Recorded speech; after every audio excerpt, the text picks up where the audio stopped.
आज हम लोग मिरर के बारे में बात करेंगे। Mirror, what is mirror? The surface which can reflect the light is known as a mirror। जैसे कोई भी मटेरियल है उसका सरफेस होगा। अब इस सरफेस पे लाइट इंसिडेंट हो रही है तो यहाँ पे रिफ्लेक्शन भी हो सकता है लाइट का। हो सकता है लाइट एब्जॉर्ब भी करे, हो सकता है लाइट इससे कुछ पास भी करे, यानी ट्रांसमिशन। तो इस तरह की बहुत सारी फिनोमिना पॉसिबल है। तो जब सरफेस के माध्यम से इस सरफेस के थ्रू रिफ्लेक्शन होता है तब उस सरफेस को बोलते हैं मिरर। इसके साथ एक और कंडीशन है कि ये ग्लास होता है, ग्लास पकड़ना होता है। लाइट तो आपके व्हाइट बोर्ड पे भी आ रही है, वो भी रिफ्लेक्ट हो रही है, लेकिन इसे हम मिरर नहीं कर सकते। जो ग्लास का बना हुआ होगा उसे आप मिरर बोल सकते हैं।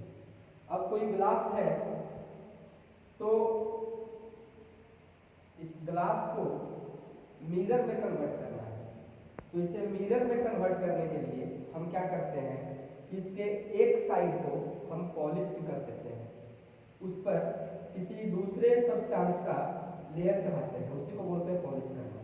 या तो आप सिल्वर का पॉलिश कर दें या फिर आप एल्यूमिनियम का पॉलिश कर दें।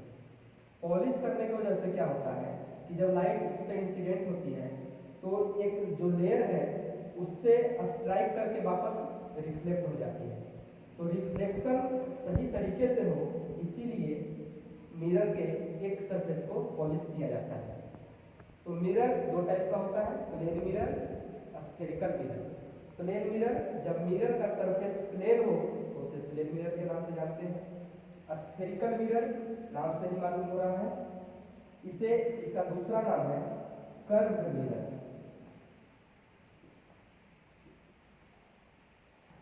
यहाँ पे देखिए ये जो एरो मार्क किया हुआ है ये बता रहा है कि इनर सरफेस पॉलिश हुआ है और आउटर सरफेस स्मूथ है। इसमें आउटर सरफेस पॉलिश किया हुआ है, इनर सरफेस स्मूथ है। तो स्फेरिकल मिरर जो है वो किस तरह बना हुआ है, देखिए ये एक स्फेयर है। स्फेयर दो टाइप का होता है, सॉलिड स्फेयर और होलो स्फेयर। सॉलिड स्फेयर जिसके अंदर में मटेरियल हो वो सॉलिड स्फेयर होता है, और जो जिसके अंदर खाली हो, एम्प्टी हो, वो होलो स्फेयर कहा जाता है।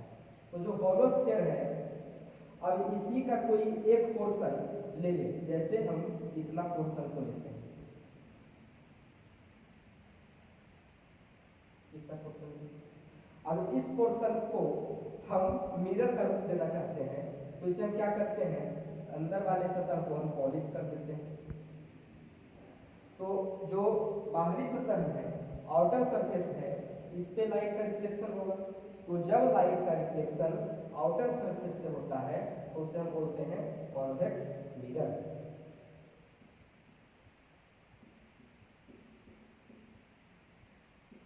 अब क्या करें, इसी स्फेयर का हम इधर वाला पोर्शन लेते हैं, दूसरे साइड का, और इसके आउटर सरफेस को हम पॉलिश कर देते हैं। तो हमारा स्मूथ सरफेस होगा इनर सरफेस। तो जब लाइट का रिफ्लेक्शन इनर सरफेस के माध्यम से होता है तो इसका नाम हो जाता है कॉन्केव मिरर। तो इसमें बहुत सारा कंफ्यूजन रहता है बच्चों को, कॉन्वेक्स और कॉन्केव। तो ध्यान दें कि जब लाइट का रिफ्लेक्शन आउटर सरफेस से होता है तो हम इसको बोलते हैं कॉन्वेक्स, और जब लाइट का रिफ्लेक्शन इनर सरफेस से होता है तो उसे बोलते हैं कॉन्केव।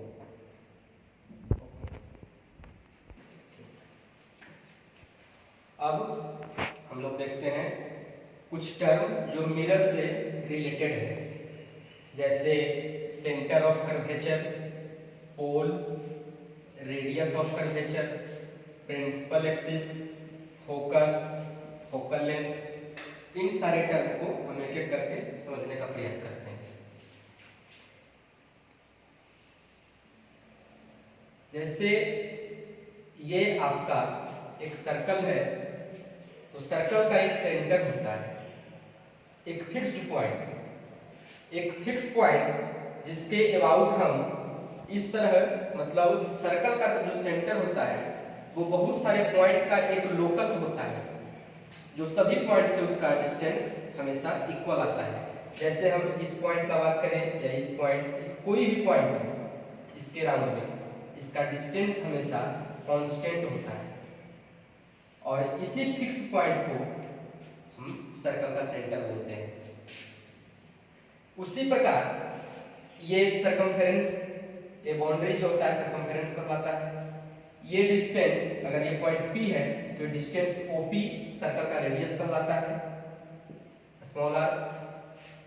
जिस प्रकार सर्कल का सेंटर होता है उसका रेडियस होता है, ठीक उसी प्रकार स्फीयर का भी सेंटर होगा, उसका रेडियस होगा। तो स्फीयर भी इसी तरह से हम लोग बनाएंगे। तो आखिर सर्कल और स्फीयर में अंतर क्या है? तो सर्कल जो होता है वो 2D फिगर होता है और स्फीयर आपका 3D होता है। 2D कहने का मतलब हुआ 2 डायमेंशन और 3D 3 डायमेंशन। तो मिरर जो होता है वो एक स्फीयर का पार्ट है। स्फीयर में भी होलो स्फीयर, तो एक होलो स्फीयर हम लोग लेते हैं।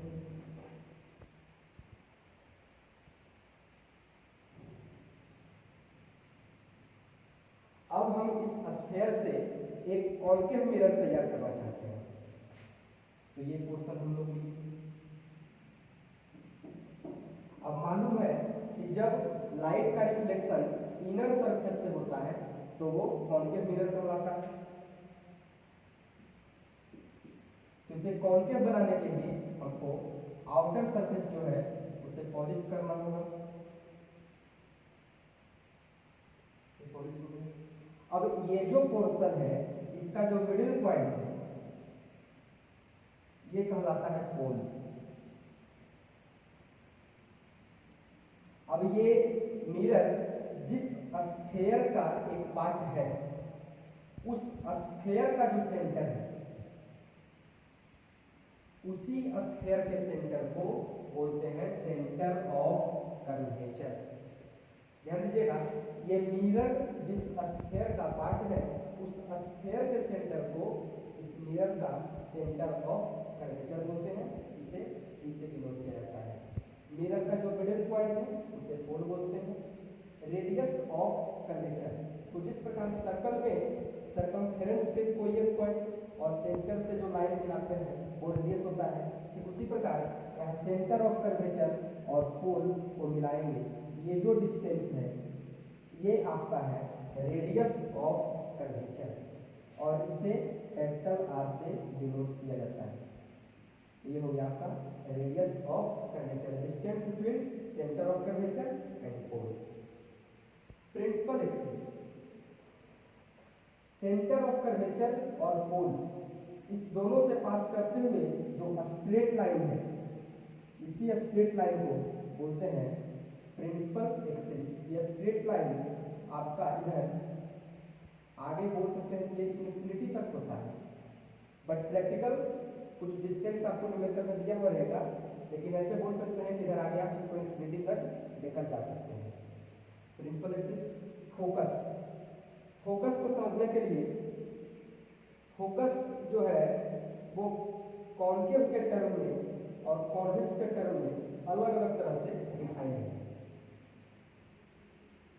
अब फिलहाल देख लीजिए कि अगर इसका फोकस यहाँ पे है, अभी हम ऐसा लेके चल रहे हैं, आगे बताएंगे कि फोकस क्यों वहाँ पे, उसका क्या रीजन है। तो फोकस यहाँ पे है, तो ये जो पोल और फोकस ये दोनों के बीच का डिस्टेंस है इसको बोलते हैं फोकल लेंथ और इसे स्मॉल f से डिनोट किया जाता है। तो जो फोकस है उसे कैपिटल F से और फोकल लेंथ को स्मॉल f से डिनोट किया जाता है।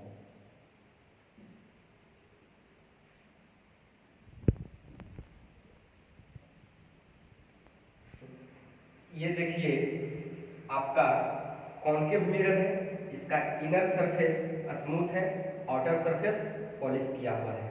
तो यहाँ पे जो रिफ्लेक्शन होगा वो इनर सरफेस से होगा, इसलिए ये कौन सा मिरर हो गया आपका कॉन्केव मिरर। यहाँ पे इनर सरफेस जो है ये स्फीयर इस टाइप का बनेगा। तो यहाँ पे इनर सरफेस पॉलिश है और आउटर सरफेस स्मूथ है, तो यहाँ पे जो रिफ्लेक्शन है वो आउटर सरफेस से होगा, तो इसलिए इसका नाम हो गया कॉन्वेक्स मिरर।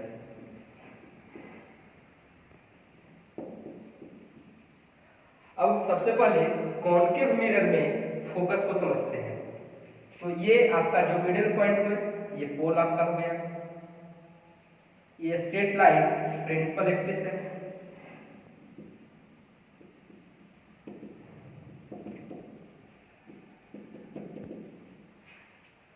अब क्या है कि प्रिंसिपल एक्सिस के पैरेलल हम एक रे इंसिडेंट कराते हैं इस मिरर पे। तो ये पैरेलल रे जब इंसिडेंस होगी तो यहाँ पे इंसिडेंस होने के पश्चात अगर यहाँ पे सेंटर ऑफ कर्वेचर है तो सेंटर ऑफ कर्वेचर और ये पॉइंट जिस पॉइंट पे इंसिडेंस हो रही है, इस दोनों को जब हम ज्वाइन करते हैं, अगर ये पॉइंट यम है तो ये नॉर्मल का काम करेगा। अब इसको ऐसे समझिए, एक सर्कल है और एक सर्कल में ये सेंटर है, सेंटर हो, इस पॉइंट पे यम इस तरह से मिलाया गया ओ यम, ये आपका रेडियस है। पॉइंट एम पे हम एक टेंजेंट ड्रॉ करते हैं, तो इस टेंजेंट और ये रेडियस इसके बीच का एंगल ऑलवेज 90 डिग्री होता है।